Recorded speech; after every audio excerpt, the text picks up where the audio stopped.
I have been writing a sex and relationship, mostly sex at the start, now a lot of relationship advice, column called Savage Love that's been syndicated in the United States and Canada and runs in Italian and Italy and runs in a paper in Hong Kong, which is crazy, for 26 years. My column and my sex advice began before the internet came along and ruined everything. And for the last 10 years, I've been doing a sex and relationship podcast called the Savage Love Cast, which is one of the top podcasts in the world. So I've been listening to people and talking to people about their sex lives and helping them troubleshoot them for 25 years. And the thing that's really ironic about the fact that this became my career is that it started as a joke. 27 years ago, I met a straight guy who was going to start a newspaper, and I told him, oh, you should have an advice column because everybody reads those. You see the Q&A format, and it's about sex or relationships. You can't not read it. And this straight guy looked at me, the gay guy, and said, I want you to write the advice column. That's such great advice. And I wasn't angling for the gig. I'm just a fan of the genre. I just always read advice columns. And we began to joke at this party where we were both pretty drunk about what it would mean for a gay guy to be writing an advice column in a straight newspaper for straight people and giving sex advice to straight people about the icky straight sex that they were having. And that was basically it. At the beginning, it was going to be a joke. I was going to do it for 6 months or a year and then do something else. And I was going to treat in print straight people and straight sex with the same contempt and revulsion that heterosexual advice columnists had traditionally treated gay people and gay sex with. That I was going to go, ew, yuck, gay sex, or straight sex. Why would anyone do that? You must have broken your mother's hearts when you told them you were having straight sex. Now here's some advice, go away. Which is how gay people were treated by the Playboy Advisor, by Ann Landers, by Abigail Van Buren, by all the agony aunts that I read growing up. They would occasionally answer a letter from a homo, but they would handle it with special tongs. And it didn't bother me. I thought it was kind of funny that I grossed out Ann Landers. And so the idea was I was going to make fun of straight sex. And I thought that that would take about 6 months for this joke of a column to play out. And something really weird happened in that the mail began to pour in. And instantly other newspapers wanted to pick up this column. And the questions that I started to get were real relationship questions and real sex questions. Because straight people, I guess, kind of enjoyed being treated with this kind of contempt because it was a new and novel experience for them. And my column took off, and 26 years later, I am still doing it. There's one thing that's different now about writing a sex advice column in the internet era as opposed to pre-internet. A lot of the questions 25 years ago were definitions. People would ask me, what's a butt plug? Straight people would. Gay people tend to know what that is. And now Buttplug has a wiki page, so you don't have to ask me anymore. Now all the questions I get are situational ethics. This is what happened, I did this, she or he did that, what do we do next, who's right, who's wrong, who's the asshole, who's not the asshole. Of course, two people can both simultaneously be assholes, as my husband and I prove to each other every day. The Q&A format, in which I've been working for 26 years, carves a deep groove in someone. So I'm most comfortable having a dialogue in a Q&A. I have some anonymous questions that people submitted on cards, but I'm going to try to get to just a conversation in a Q&A as quickly as I can. But I want to share with you some of the things that I've learned over the past 25 years digging through people's sex lives and psyches and talking to experts and researchers and scientists and brilliant people like Esther Perel, who you heard from yesterday. And the first and most important thing that I've learned is that we're told a fundamental lie when we're children we're told a lot of lies when we're children about a lot of things. But the most sort of damning and damaging lie that we're told as children about sex is that one day we will grow up and we will have sex. When the reality is that one day we will grow up and sex will have us.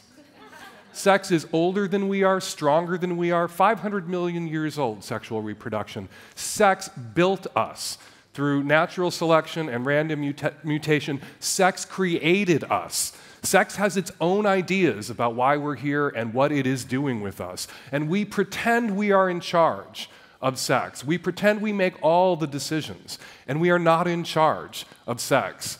We human beings, for all of our existence, have been wondering about a higher power and a creator and looking up at the sky when the only creator and higher power that we can be sure exists is one we have to look down to find. And we don't, and we should, because it'll help us respect sex. We have to acknowledge its power as we approach it, because we're negotiating always the terms of our surrender with sexuality and sex and those drives. That doesn't mean that we do anything that we want. It doesn't mean that every sexual impulse should be acted on, but the sex drive has to be channeled. It cannot be dammed up. If you build a dam without spillways, it collapses. If you do the same to the sex drive, if you attempt to dam it up without releases, without a spillway, without channels, it will collapse and wash away everything in your life that you value. But before we get to the Q's and my A's, I want to share 3 sort of big ideas and concepts that I've sort of come to, wrestled with, shaped, and developed with my readers and my listeners over the last 25 years that I find to be kind of grounded in a reality and truthful and very helpful to people when I impart them or give them to them. So these are my gift ideas takeaways from Savage Love over the last quarter of a century. The first and most important one is that there is no the one. That the one is a myth and a lie and a destructive one. The best you're going to do when you're out there is you might find a .64, and it's your job to round that motherfucker up to 1.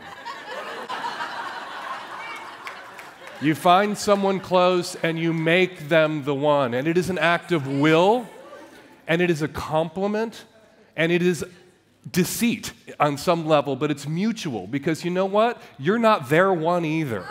You're their .64 too, and they're rounding you the fuck up as well. And you should take that for what it is, which is a gift you're both giving each other. I know you are not the one because I know, because I'm a rational person, that there is no the one. But I am making you the one because everything else that you bring to me, that .64, all of that is so valuable that I am going to treat you like you are the one. And stop searching for the mythical the one, because that person doesn't exist. I get letters every day from people who are in loving relationships with people they value, people who make their lives better, people who they have awesome sex with. Not all the sex that they could possibly want in all the different ways they might want it, but a great and rewarding and fulfilling sex life. And they write me every day to say, I'm not sure. Because, this isn't there and that isn't there. What if the one is out there and I'm stuck here with this .64? So they ask me for my permission to end this relationship that sounds amazing so they can pursue this myth. And that myth, that's why I call it a destructive myth, because people end relationships because they're full of doubt, because they've heard about the one for so long. They've also heard about the one from parents and friends and coworkers. They've heard about the one from people who know that the person that they're with that they're describing as the one isn't the one. Because people who actually accepted that the one is an act of will lie, will say that they found the one. And what they mean is they rounded that one up. And we should be honest about that that's what we're doing, because it'll help people who may still believe in this destructive myth realize that the one is a creation and a gift. It is a creation, it is someone that you create, and it is a gift you give someone, and they give you the same gift in return. There are 3, and this is the second item, and I'm going to pack 3 into it. And hope I don't go over time. Because I don't like to be spanked, particularly by ladies. No offense, your technique was great. There are 3 things that I toss out of my column a lot and we talk about a lot. GGG, price of admission, and the 4 magic words. GGG is good, giving, and game. It is what I think we should be for our lovers and what we have a right to expect our lovers to be for us. Good in bed. It takes time and thought to acquire some skills. Nobody can play a violin perfectly the first time they pick it up. A human being with its genitals and its erogenous zones and its nerve endings and its feelings and its erotic imagination is a lot more complicated than a violin, but people have it in their heads that they should be able to play that human being the first time they pick him up in a bar. And that's not true. Good, you've got to be good in bed, you've got to be thoughtful about what you're doing, what you want to do, and you've got to develop those skills, whatever they might be, around the sexual interests or activities that you want to explore with the people who get to be your lover. Giving. Sometimes you give without an expectation of an immediate return. Not everything is going to be 69ing or parallel to it all through your sex life. Sometimes you do for a lover. Sometimes you indulge someone. If you're with someone in a long-term relationship, you sometimes, they're horny, you're not horny, you milk the cow. I've never quite put it that way before, and it's a little screwy on the gender thing because a milkable cow is a female cow, but this action is kind of male-ish. So I will discard that descriptor for giving. Sometimes you give pleasure without an expectation of an immediate return. And the final one, which kind of relates to giving, is game. Particularly important if you are in or wish to be in a sexually exclusive relationship. You want to be game for anything, ... within reason. That means you want to meet your partner's sexual needs. This is a difficult thing to talk about. It's easier to talk about in gay land. When you begin to talk about it in reference to opposite-sex relationships, which aren't all straight relationships, but for shorthand we will call them straight relationships, when you talk about it with straight relationships, it comes muddied and complicated by thousands of years of sexist indoctrination of men and women being socialized and terrorized to meet the needs of men, defer to men, set aside their own wants and desires in the face of a man's wants and desires. Recognizing that and setting that not aside, but setting that beside game, you want to be game for anything within reason. Sometimes, I say to people, and this can be very controversial, it's damaging for people to hear you should never do anything in bed that you don't want to do. Because imagine a Venn diagram. You have a couple, and it's a Venn diagram, and it's their sexual interests and desires. And there's only 20% overlap in this Venn diagram. So you have two people who are up to 80% sexually unfulfilled and unsatisfied in this relationship. Because if they only do what both of them want to do, they're only doing that 20% overlap. So how do you make that couple more sexually fulfilled, more sexually content, happier? You do what you can as a sex advice columnist to push those circles together. That doesn't mean either person should do anything that traumatizes them, that leaves them curled up in the fetal position on the bathroom floor after it's over, sobbing, that makes them feel insecure, that humiliates them in a way they don't enjoy. Some people enjoy erotic humiliation. You shouldn't do anything that is traumatizing, triggering, upsetting. But when people hear over and over and over again, never do anything in bed that you don't want to do, that results in the end, in many people, not doing something in bed that their partner would like to do, that they are indifferent to, that they could take or leave. And that's a problem. And a problem for a lot of the people who write me is that they're with people who won't go there for them, who won't do for them, because they believe they are somehow being diminished or degraded if they do anything in bed that they themselves don't want to do. And all I ask people who are not doing those things is to sit with that for a second, to think about it, to interrogate it. Because sometimes you're not doing that thing not because it's upsetting or traumatizing, just because it is a take it or leave it. And what the sex researchers like Amy Muse at Toronto University have discovered is that people who people who are game for their partners, who will do something that they wouldn't want to do or initiate with another partner, but that their partner wants to do, they report higher levels of relationship satisfaction. Not the person being indulged, who also reports higher levels of relationship satisfaction, but the person doing the indulging, the person performing, giving this pleasure to their lover, they themselves report higher levels of relationship satisfaction, better sexual connections when they're doing what? When they're doing something that they did not want to do in bed. That is why I think people should be game for anything within reason. One of the examples from my column that I always like to cite is years ago, I got a letter from a college student who was waiting tables and bartending to put herself through school.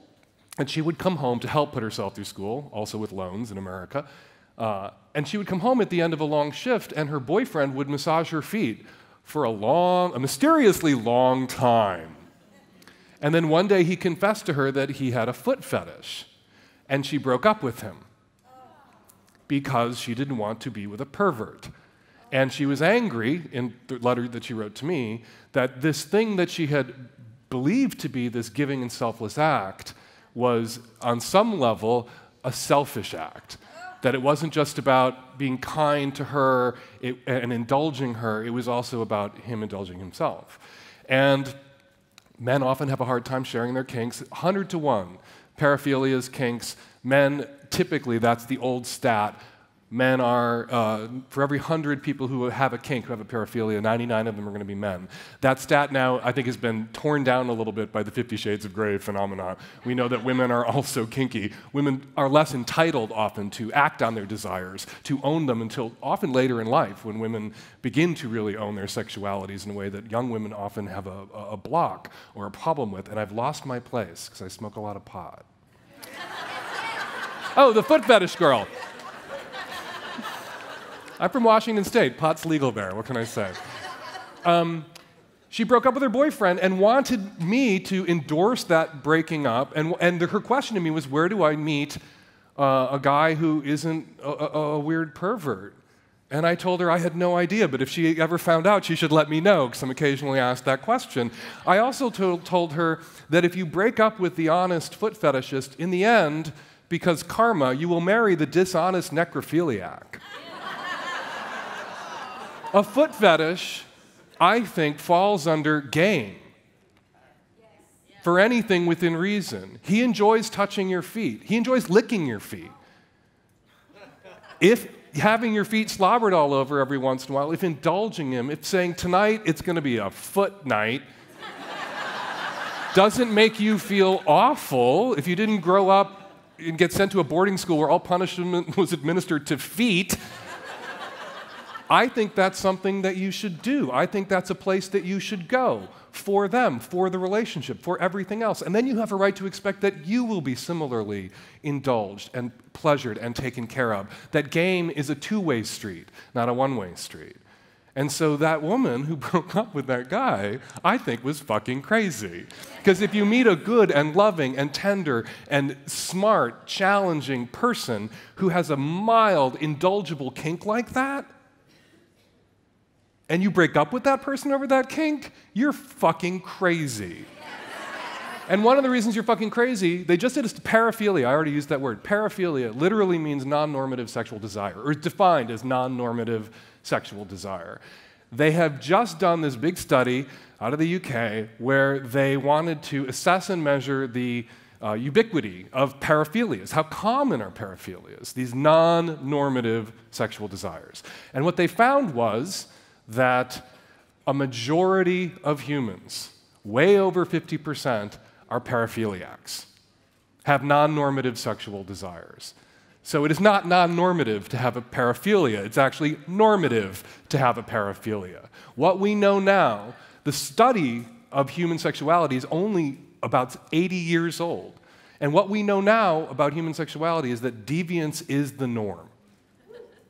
And we have to embrace that in our sex lives and in the way we practice love and showing love to one another. Particularly important in sexually exclusive relationships.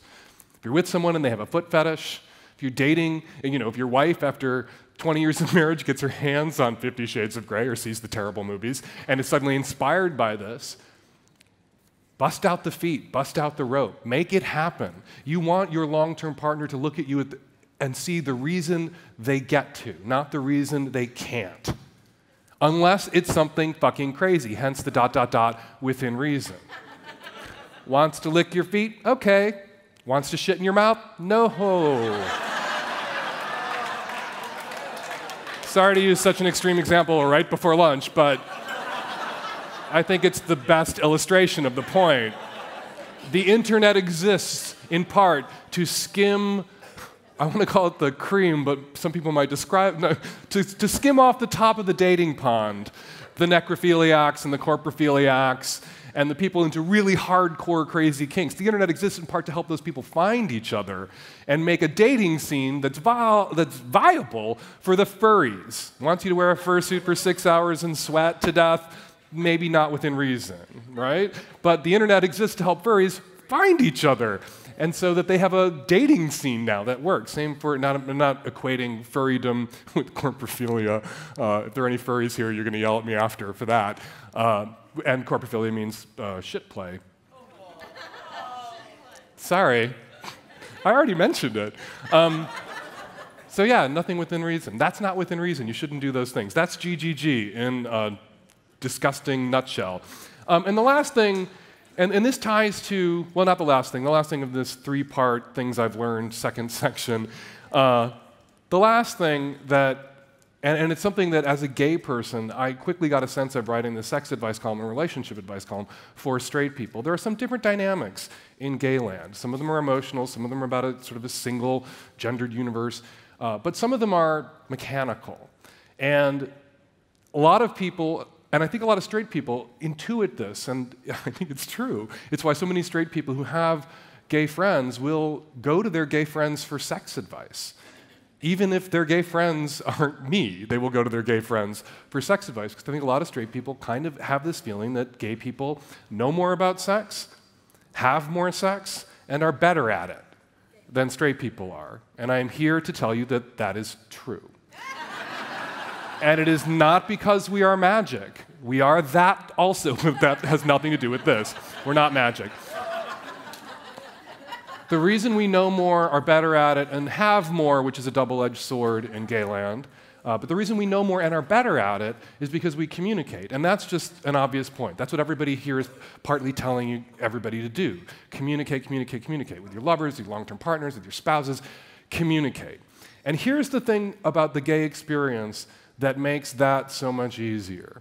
You can't be gay unless you've opened your mouth and communicated a very difficult truth about yourself and your sexuality and your desires, not even to your lovers. When I was 15 or 16 years old, I had to go tell my Catholic parents that I put dicks in my mouth. That was not something they wanted to hear. But I couldn't be who I was, and I couldn't be also an honest, ethical person, which was also part of who I was, not just a gay person, and be truthful with my family and my parents, and be open about my relationships if I didn't go tell my mother that I sucked cock. Which sounds gross, but ask anybody who's ever had to come out to their parents as a teenager, that's what flashes across their face when you tell them. Mental images of dicks going into your mouth. Before the word gay can be all the way out, an imaginary cock that your mother is putting in your mouth is in your mouth. That's hard. Telling your mother you put dicks in your mouth is hard, is difficult. Telling your boyfriend anything after that is easy. So we are not afraid in gay land of articulating our desires, our wants. We didn't tell our mother this thing that broke her heart so that we could then be afraid to tell our boyfriend what we want. But it goes beyond that.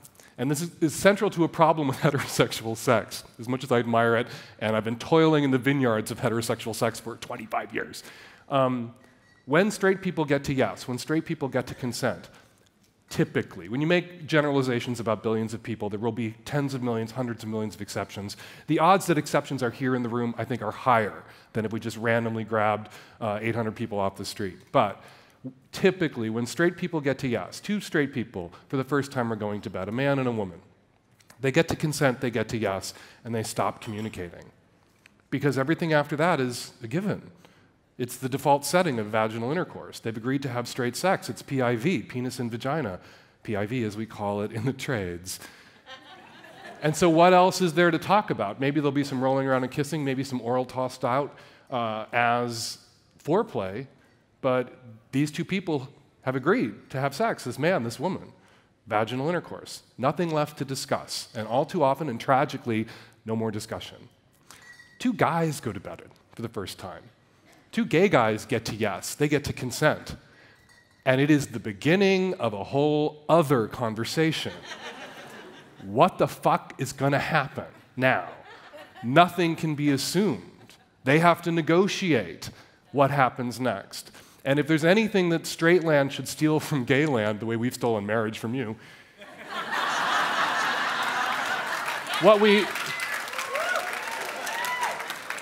and a quick aside, we didn't redefine marriage, you motherfuckers did.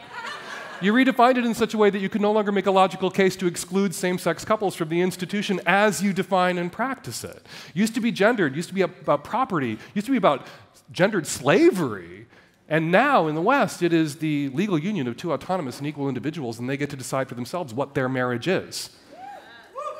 It's not gendered. You can gender it as an option. You can be a Southern Baptist and the wife can submit joyfully to the husband, but that's a choice. You can be an effeminate. Anyway, where was I going with this?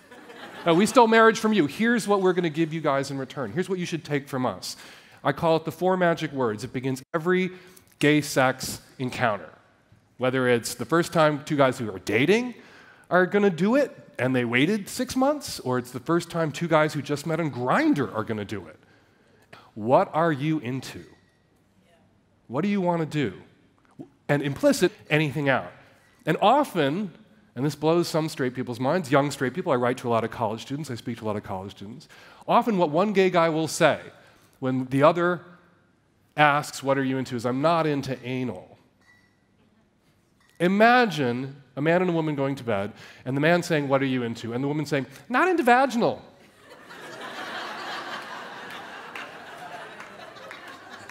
The guy would be like, you just said you wanted to have sex. Yeah, but I don't want to get fucked right now. How about I fuck your ass for a change, right? Because a gay guy can say, I'm not into anal, or I don't like to be penetrated. I don't want to have anal at all. 25% of gay men never have anal intercourse. And so what happens after not into anal? Mutual masturbation, oral sex, rolling around, fantasy play, BDSM, whatever else they're into, they begin to toss those things out. They have a negotiation about what they want to do. Young straight guys ask me a lot how they can get women to be more like gay men. Why there isn't a Grindr with girls on it who want to just come over and do whatever. Why there isn't, they look at gay bathhouses and they wonder why there's no straight equivalent. And there is, it's a whorehouse. A bathhouse is a whorehouse staffed by volunteers. And there's no parallel. There's no parallel in straight land for 2 huge reasons. The first huge reason is violence.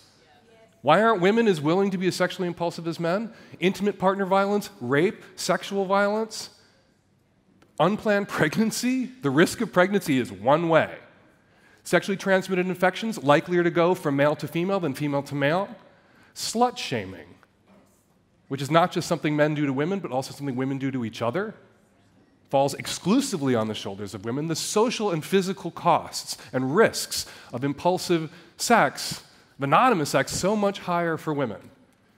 You want women to feel freer to act more like gay men, which again is a double-edged sword. Make the world safer for women.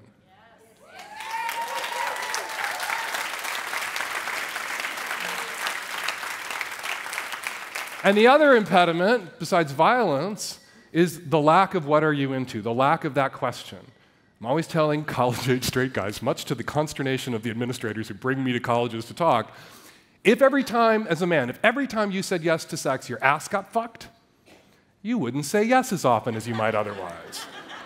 If every time you said yes to sex, if every time you consented, there was another conversation that you were going to have about what you wanted to do that night, and you could rule penetration out, maybe because you never like to be penetrated, maybe because tonight you don't want to be penetrated, so you have to get up early tomorrow and you don't want to be the person who got fucked and then lays there having tingle hole for a half an hour after the other person went to sleep or left. Ladies, I know how it is. And the guy who fucked you is fast asleep, which isn't just evidence that he's a cad. Men release prolactin, it's a hormone that literally makes their erections go away, makes them completely disinterested, even disgusted by sex, and makes them sleepy. We used to regard men like rolling over and falling asleep as a character flaw. It's a feature, not a bug. It's how men were designed. So, it's also some evidence that we have that the biological evolutionary theorists believe points to that we are fundamentally non-monogamous species. Yes, yes. That and copulatory vocalization together. Why are women so loud when they have sex? Why do women scream and howl often when they have sex and not so much men? Well, 100,000 years ago, 50,000 years ago, a woman of whatever species predated ours, our shared ancestor with other primates, having sex and howling as she's having sex with the male of the species, and all the other males for miles around can hear that. And by the time they get to where the howling's coming from, the guy she was just fucking is fast asleep on the ground.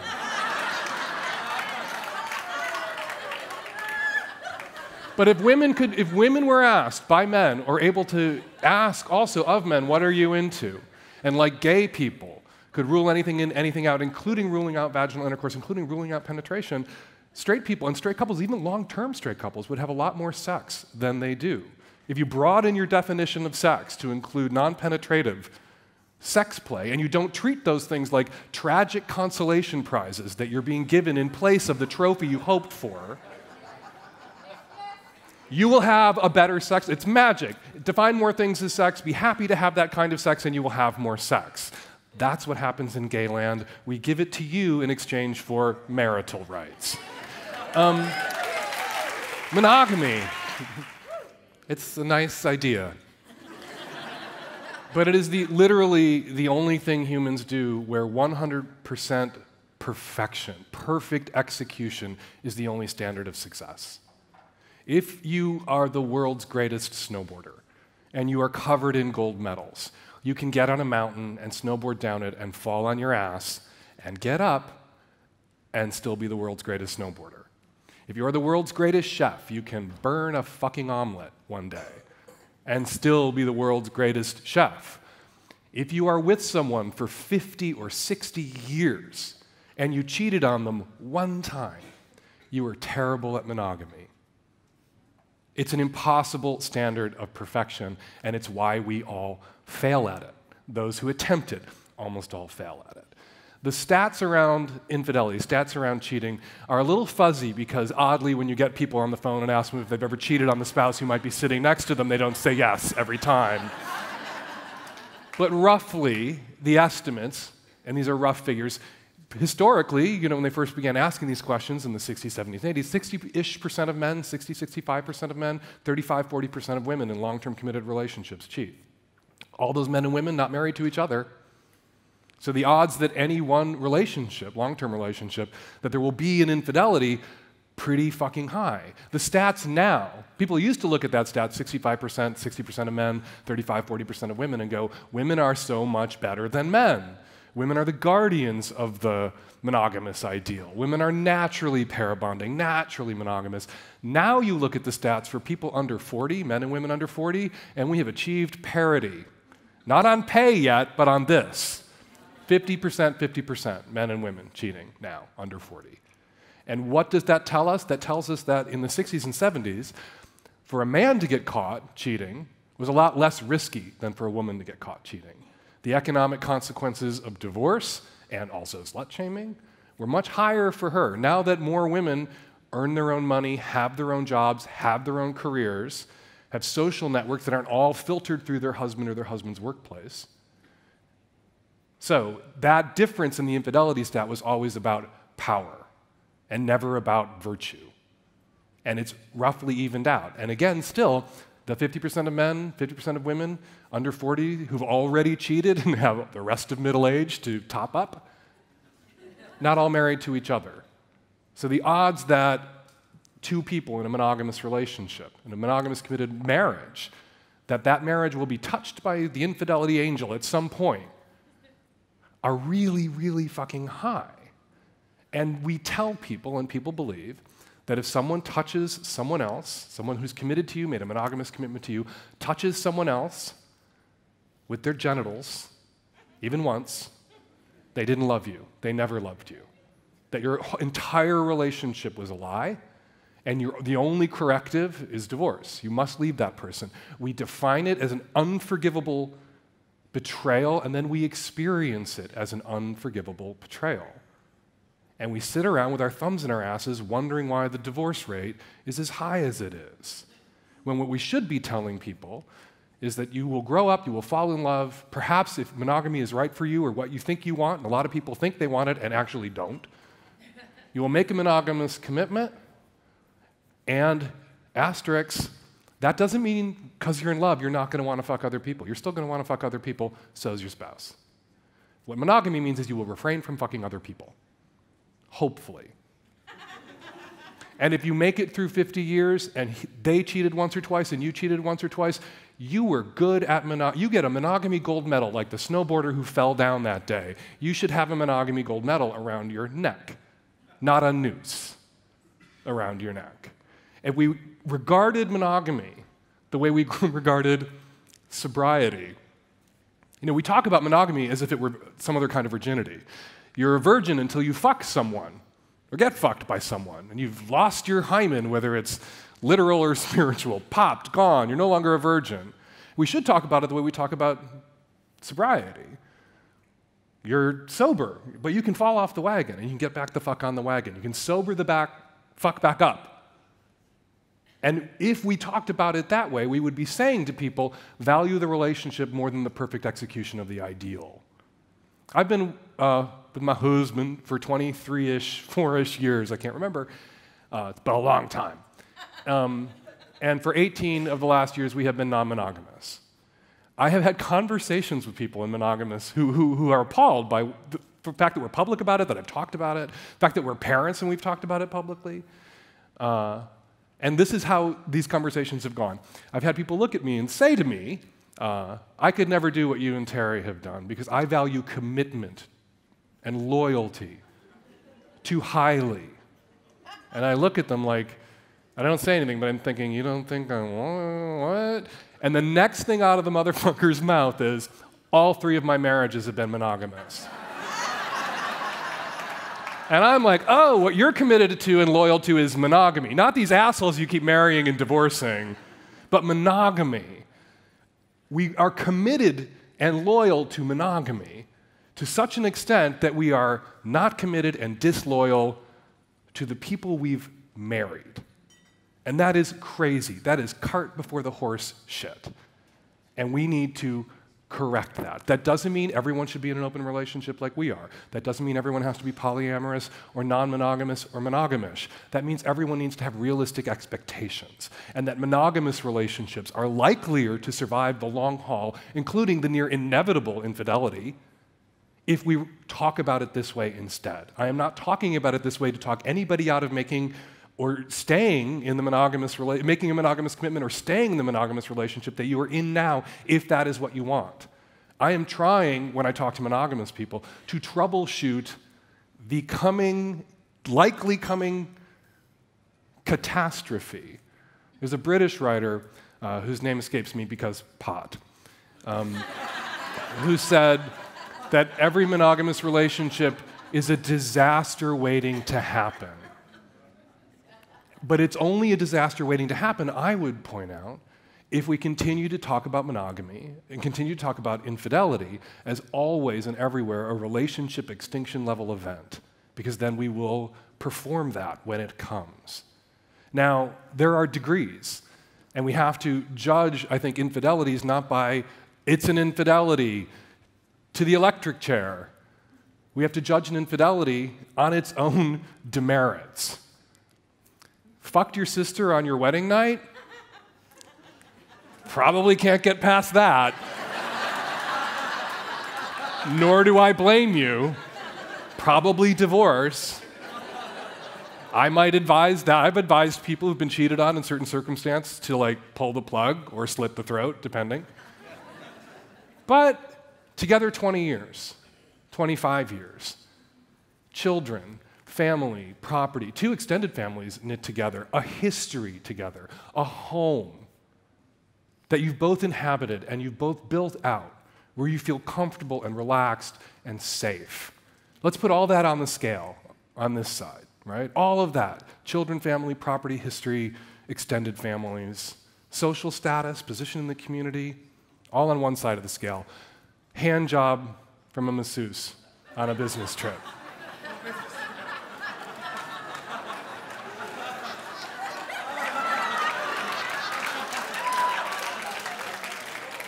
Or your wife hired a personal trainer that she was really attracted to. Of course she did. No one's ever hired a personal trainer they did not want to fuck. And they messed around. They hooked up. So what the people who say that I place too much emphasis and importance on sex, what those people tell me is this hand job or this hookup with the personal trainer is weightier than all of this. That all of this has to be discarded.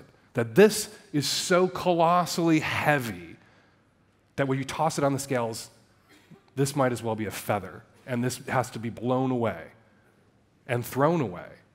And I am the non-monogamous person saying to that monogamous couple, don't believe the hype. That you can look at those scales and you can say all of this weighs more. All these years together, children, family, status, position, extended families. That you can add more weight to that. You can allow that to have the weight that it ought to have and say, this we can forgive and get past. This isn't, fucked my sister on my wedding night, and I found out 3 weeks later, or fucked one of the groomsmen on the wedding night because you were the passed out groom. So all I'm advocating for is not openness, not non-monogamy. It's not right for everybody. Non-monogamous people don't go to monogamous people and say, you're doing it wrong. That's a one-way critique. I have monogamous people coming to me all the time saying, you're doing it wrong. I don't say that to monogamous people. I'm telling this to monogamous people because I want their monogamous relationships to survive. I want them to be able to recommit to monogamy if there's an infidelity and an adultery. Because on some basic fundamental level, I'm kind of conservative. I want to protect and conserve marriages and commitments from these storms that are coming into them. I want people to be able to batten down the emotional hatches so that when this happens, and it is likely to, and that is the way you should talk about it before you get married. Not, this can never happen, I would kill you. But when this happens, how will we respond? When this happens, we will remember everything else on this one side of the scales and allow it to have the weight that it should have, and we will work through this, we will forgive if we can, if it is forgivable, if it isn't my sister on my wedding night.